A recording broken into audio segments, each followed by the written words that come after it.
नमस्कार दोस्तों, स्वागत है आप सभी का हमारे इस चैनल आध्यात्मिक ज्ञान पर। दोस्तों, अगर आप भी अपनी लाइफ में कुछ नया सीखने की चाह रखते हैं तो इस चैनल को अभी सब्सक्राइब कर लें।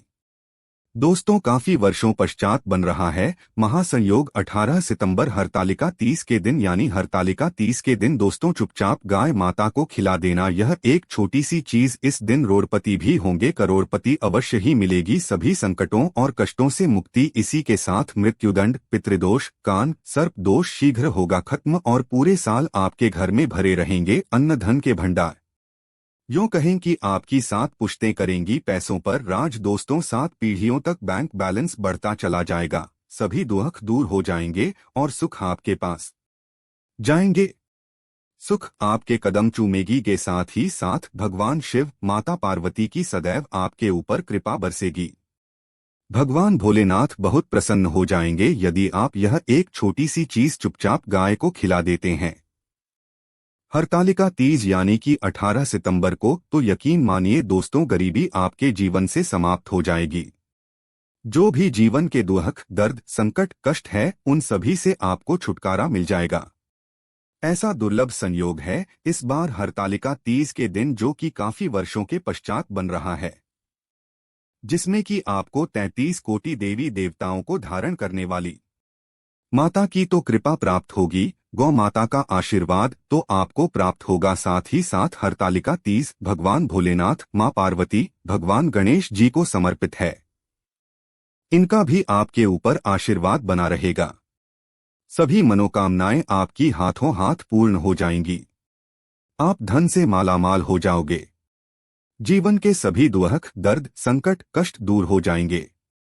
यूं कहें कि इन गाय माता के उपायों को जो आप 30 के दिन करते हैं, इसका जो लाभ मिलेगा, जो फल मिलेगा दोस्तों, आने वाली 7 पीढ़ियों तक के लिए फायदेमंद है। 7 पीढ़ियों तक फायदा मिलेगा इन उपायों को करने से, जिन्हें यदि आप 18 सितंबर को कर लेते हैं तो दोस्तों कौन कौन से उपाय हैं गाय माता से संबंधित जो कि आपको 30 के दिन करने हैं, इस वीडियो के माध्यम से वही बताएंगे। बहुत महत्वपूर्ण और लाभकारी वीडियो है, बिना काटे इस पूरी वीडियो देखना यदि आप चाहते हैं भगवान भोलेनाथ, मां पार्वती और भगवान गणेश और 33 कोटि देवी देवताओं को धारण करने वाली गो माता की कृपा आपको प्राप्त हो सके तो दोस्तों पूरा वीडियो देखना। बिना काटे बिना स्क्रिप्ट किए हुए आपको अवश्य ही लाभ मिलेगा। दोस्तों, वीडियो शुरू करें उससे पहले तो आपसे रिक्वेस्ट करते हैं कि वीडियो को लाइक कर देना, सच्चे दिल से कमेंट्स बॉक्स में जय मां पार्वती, जय शिव शंभू, जय माता पार्वती, जय श्री भगवान गणेश अवश्य लिख देना, जिससे आपकी समस्त मनोकामनाएं पूर्ण हो जाएं। और ज्यादा से ज्यादा दोस्तों इस वीडियो को शेयर अवश्य करना ताकि और लोगों का भी भला हो सके, इस वीडियो के माध्यम से और लोग भी फायदा उठा सके।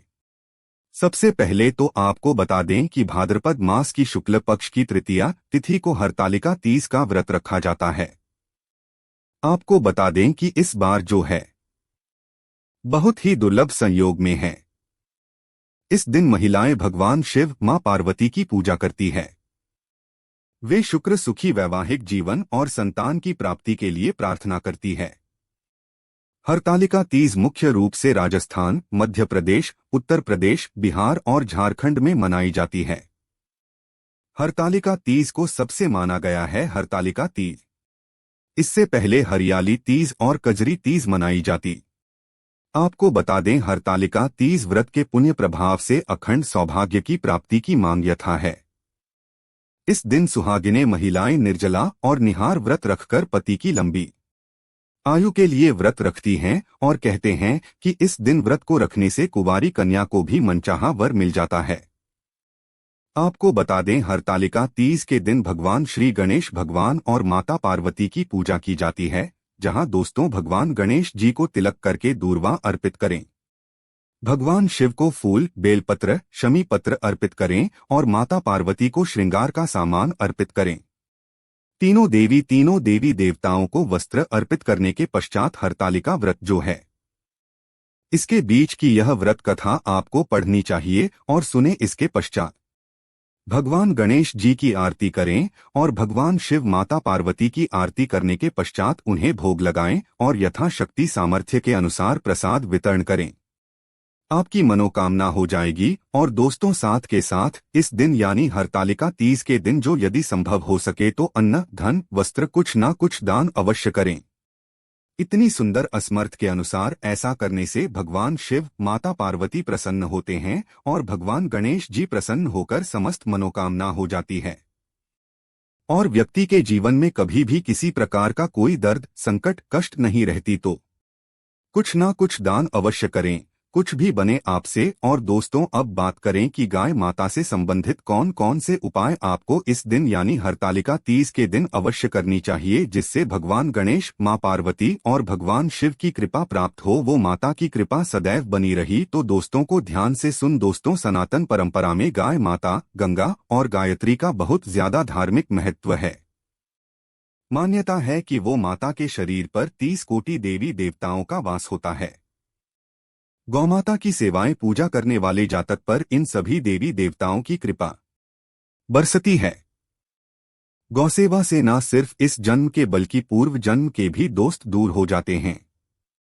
प्रत्येक सुबह जब आपके घर में बहुजन बनना प्रारंभ हो तो सबसे पहले बनाई गई रोटी को आप गौ माता के नाम से निकाल दें और भोजन करने से पूर्व गौ माता को इस रोटी को खिलाएं। यदि संभव हो तो काली गाय माता को खिलाइए।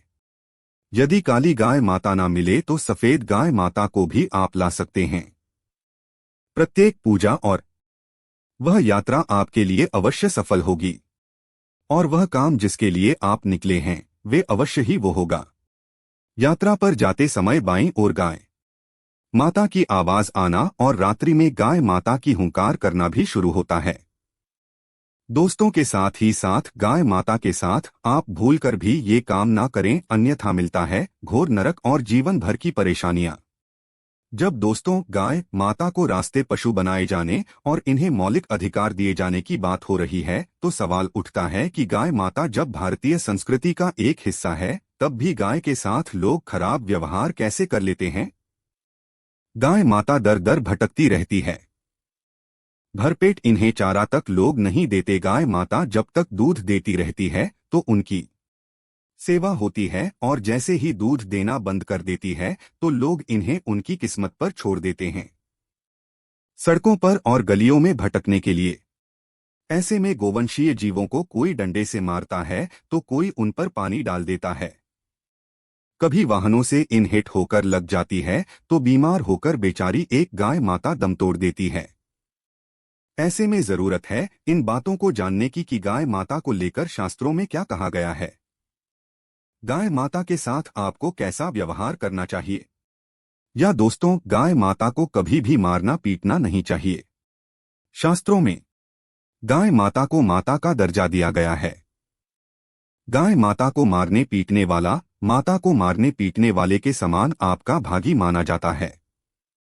ऐसे घरों को नरक लोक में वर्षों तक भोगना पड़ता है। अगले जन्म पशु योनि में मिलता है।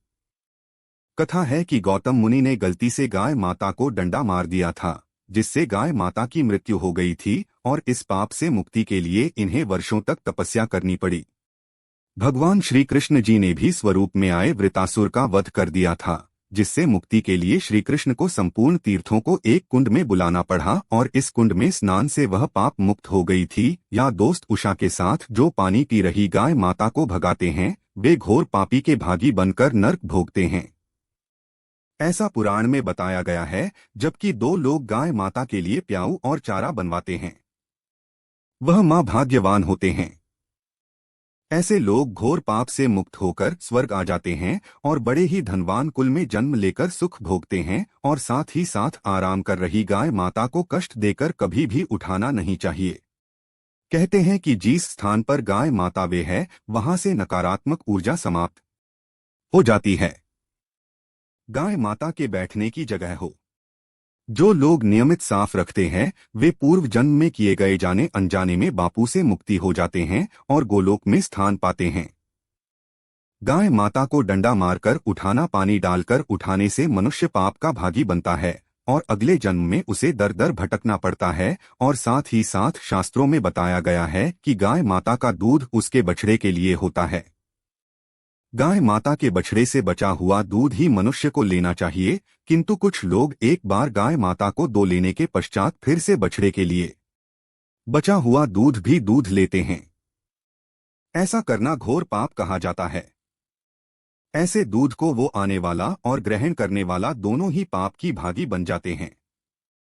दोस्तों, साथ ही साथ शास्त्रों में कहा गया है कि गोवंश यानी गाय माता और बैल की पीठ पर नहीं बैठना चाहिए।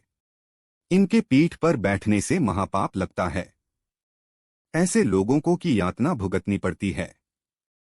एकमात्र महादेव के अंश के उत्पन्न नंदी ही गोवंशीय है, जिस पर स्वयं महादेव और महादेवी सवारी करती है, क्योंकि नंदी ने स्वयं अपनी शिक्षा से महादेव की सवारी बनना स्वीकार किया था और साथ ही साथ शांत मैं गाय माता के दान को बहुत ही महत्व दिया गया है, किंतु ऐसी गाय माता का दान कभी नहीं करना चाहिए जो बूढ़ी और बीमार हो। कठोपनिषद में की कथा भी इस संदर्भ में है कि जिन पिता द्वारा बूढ़ी गाय माता को दान करने पर आपत्ति जताई थी, दूध देने वाली और बछड़े सहित जो लोग गाय माता का दान करते हैं वह महान पुण्य को प्राप्त करके स्वर्ग में स्थान पाते हैं। दोस्तों, साथ ही साथ सूर्य, चंद्र, मंगल या शुक्र की युति राहु से हो तो पितृदोष होता है। यह भी मान्यता है कि सूर्य का संबंध पिता से, मंगल का संबंध रक्त से होने इसके कारण सूर्य यदि शनि, राहु या केतु के साथ स्थित हो या दृष्टि संबंधी या मंगल की युति राहु या केतु से हो तो पितृदोष होता है। इस दोष से जीवन संघर्ष में बन जाता है। यदि पितृदोष हो तो गाय माता को प्रतिदिन या किसी भी एकादशी को या किसी पूर्णिमा के दिन या अमावस्या को रोटी, गुड़, चारा आदि खिलाने से पितृदोष से समाप्त हो जाता है। साथ ही साथ देसी गाय माता की पीठ पर जो खुद कुबेर होता है वो बृहस्पति गुरु है। जन्मपत्री में यदि बृहस्पति अपनी नीच राशि मकर में हो या शुभ स्थिति में हो, वो देश की गाय माता के इस बृहस्पति भाग शिवलिंग रूपी के दर्शन करने चाहिए। गुण तथा चने की दाल रखकर गाय माता को रोटी भी दें। इससे आपको शुभ फलों की प्राप्ति होगी। और साथ ही साथ यदि आप रास्ते में जा रहे हो और सामने से गौ माता आती हुई दिखाई दे तो गौ माता को आप अपनी दाहिनी ओर से जाने देना चाहिए। आपकी यात्रा अवश्य ही सफल होगी। और साथ ही साथ यह संकेत भी जाने यदि आप यात्रा पर जा रहे हैं और सामने आपके हैं माता बढ़ जाए अथवा अपने बछड़े को दूध पिलाती हुई सामने गाय माता दिखाई दिए जाए तो समझ जाना कि वह यात्रा आपके लिए अवश्य ही सफल होगी। और साथ ही साथ जिस घर में गाय माता होती है उसमें वास्तुदोष स्वतः ही समाप्त हो जाता है। और साथ ही साथ आपको बता दें कि गाय माता को आप जो भी रोटी बनाएं प्रतिदिन ताज़ी रोटी ही बनाएं। गाय माता को यदि आपने रोटी बनाई है तो कोशिश करें कि उस रोटी को आप शीघ्र ही गाय माता दे दें। यदि आप उस रोटी को रख देंगे और उस रोटी को अगले दिन देंगे तो मैं रोटी बासी मानी जाएगी। गाय माता को कभी भी बासी रोटी ना दें।